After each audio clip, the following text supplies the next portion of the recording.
And now, it's time for another Dice Tower review with the Game Boy Geek. Hello my friends, it's the Game Boy Geek. Hey, back when I was a kid, I used to love to play a Nintendo game called SimCity, where you were building your own city and making the railroads and making the roads, putting industrial and stuff like that. Well, today we're going to kind of do that in a board game from Bezier Games called Suburbia. It's from 1 to 4 players. It takes about 60 to 90 minutes to play. And we're going to be building our own city, but a board game. Sounds fun? Let's check it out.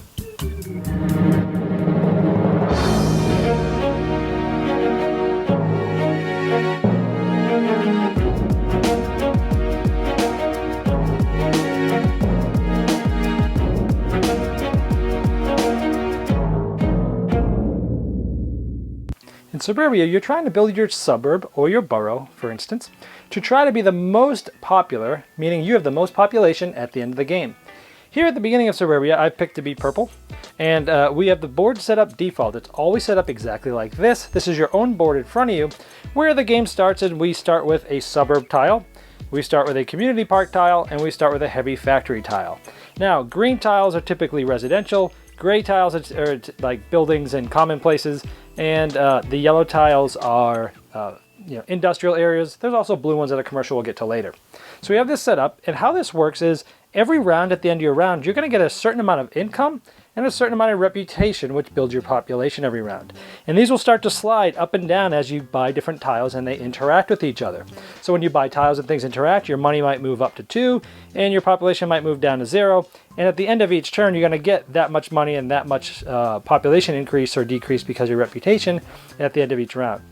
Now at the beginning of the game, you're going to get 2 gold cards. And you get to look at both of them and figure out which one you want, and you get to keep it. So for instance, at the end of the game, you might be the miser, and the miser at the end of the game, if you have the lowest amount of money on your board, you'd get 15 population, which is huge. Or you could be a public official, where if you have the most contiguous gray tiles, you'd get 15 points. So let's say I keep the miser. Now I'll keep this secret. This will be face down the whole game. Nobody knows this is sort of my secret goal for the end game. So here's the main board, or boards, in Suburbia. Over here, obviously, we have the money. Over here, we have tiles going through 3 different rounds in succession from rounds A, B, and C.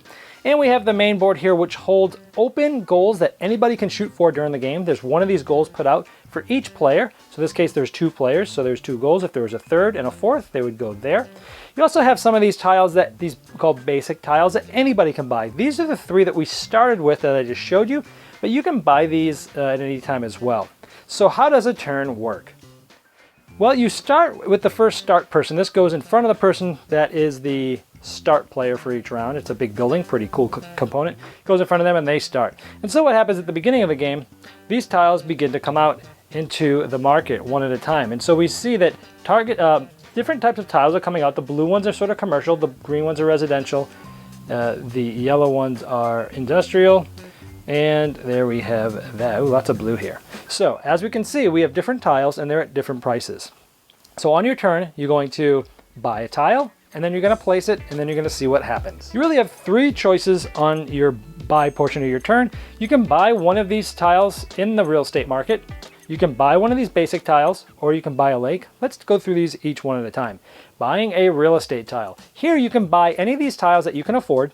You have to pay the cost on the tile and the additional cost in the spot in the real estate market. Now, newer tiles are going to come in here, and they're going to be more expensive, and as they slide, they'll get less expensive. So we see this one here is $6 at the convenience store. I'm going to get +1 money when I get this, and it's $0 additional dollars from the real estate market, so it's going to be $6. However, if I bought this one, which is the business supply store, it would cost me $8 plus 2, so $10. I would get +1 money, and I would get +1 money for every office tile in the game. So let's say we go ahead and we buy this convenience store.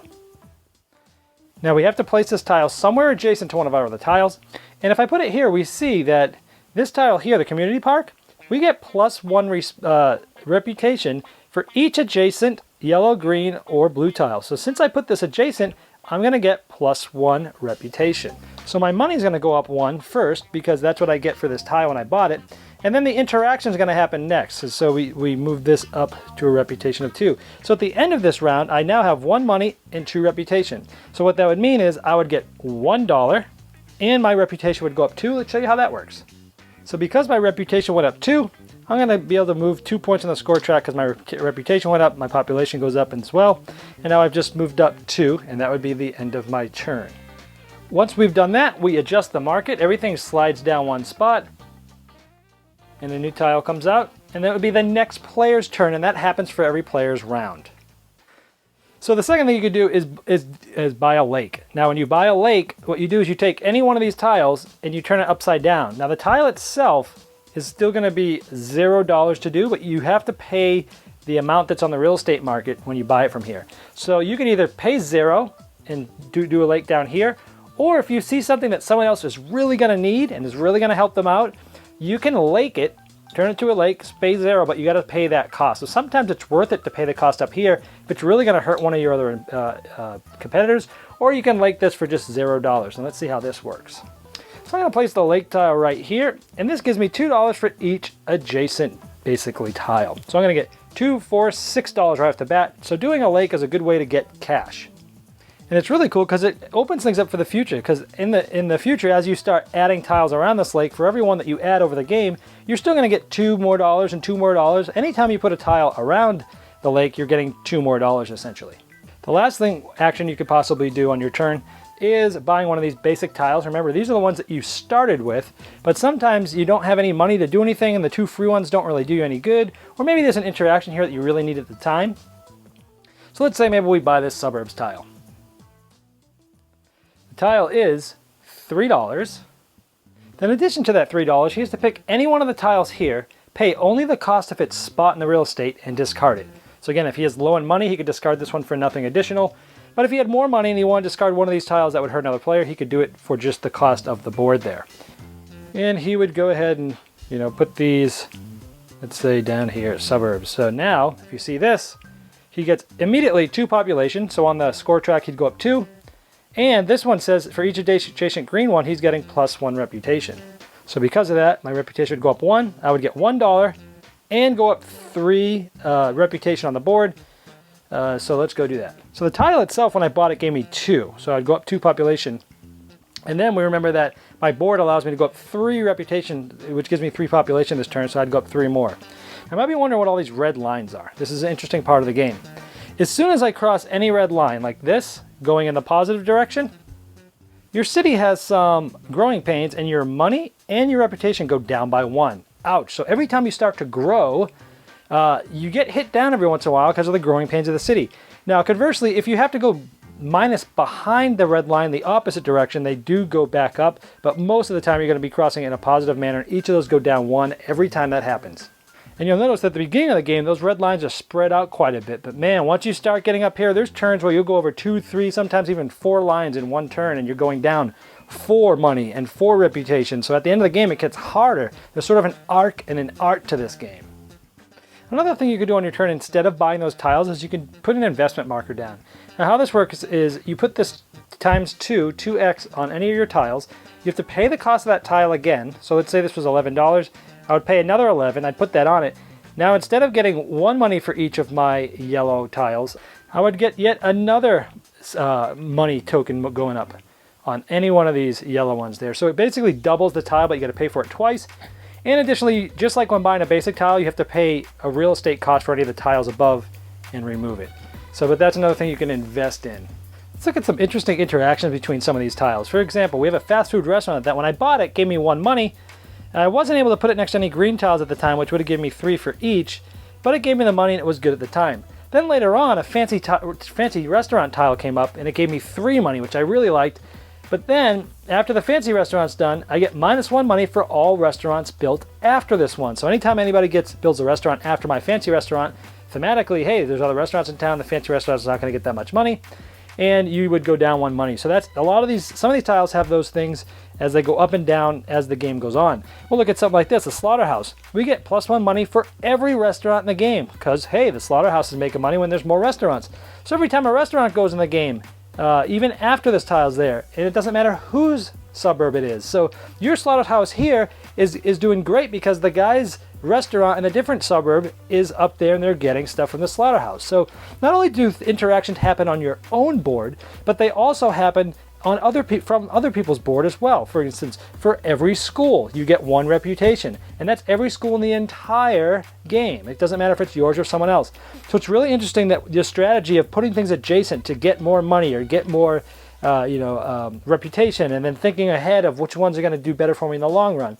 It's really a matter of building your city in the right way. So mixed into the end of the C tile somewhere, there's a 1 more round tile, which basically means, hey, everybody, there's 1 more round after this round. And everybody finishes up.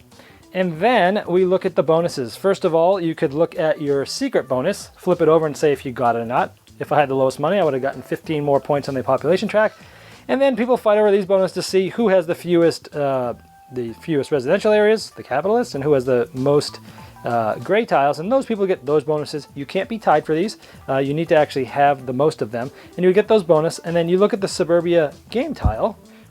We also cash in $5, gets you 1 population, and after we've done that and we've done your bonuses, the one who is the higher has the bigger population wins Suburbia. All right, well, there's Suburbia. Well, when I first played this game, I liked it. I liked that it felt like a very tight design. I liked how everything thematic fit. You know, I put a slaughterhouse down, and every time anybody else puts a restaurant on anywhere on the board, I'm going to get some more money. Makes sense.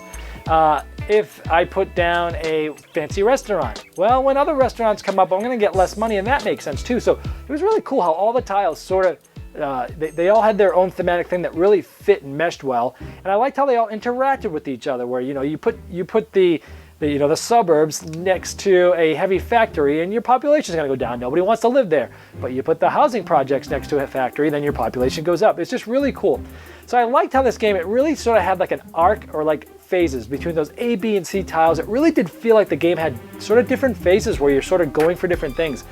And the game is such a tight design, and with how every time you pass one of those red lines, it brings you back, that, you know, at the beginning of the game, depending on your choices, somebody might have a lot of money and they're buying all these tiles and they're moving up, but then later in the game, they just get slammed down. Where at the beginning of the game, if I was like struggling with money for a long time, and finally, one by one, I finally got my money going and I was able to finally buy tiles, and then I had my little day in the sun, and then I got smacked back. So it seems like it's a cool engine building game where you're trying to most efficiently get both your money and your population or your reputation to go up together, but it's really hard because the better you get, the harder it gets. And I really like that.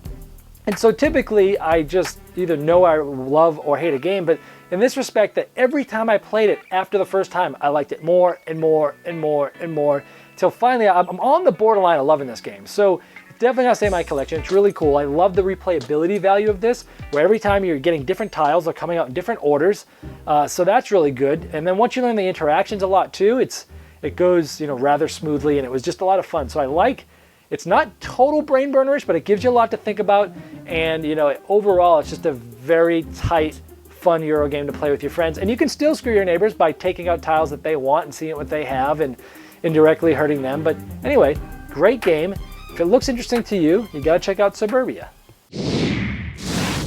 Thanks so much for watching the Dice Tower videos. Find more great videos and reviews, as well as our top-rated audio podcast at Dicetower.com. You can also find other great shows at Dicetowernetwork.com. I'm Eric Summerer, and you've been watching The Dice Tower.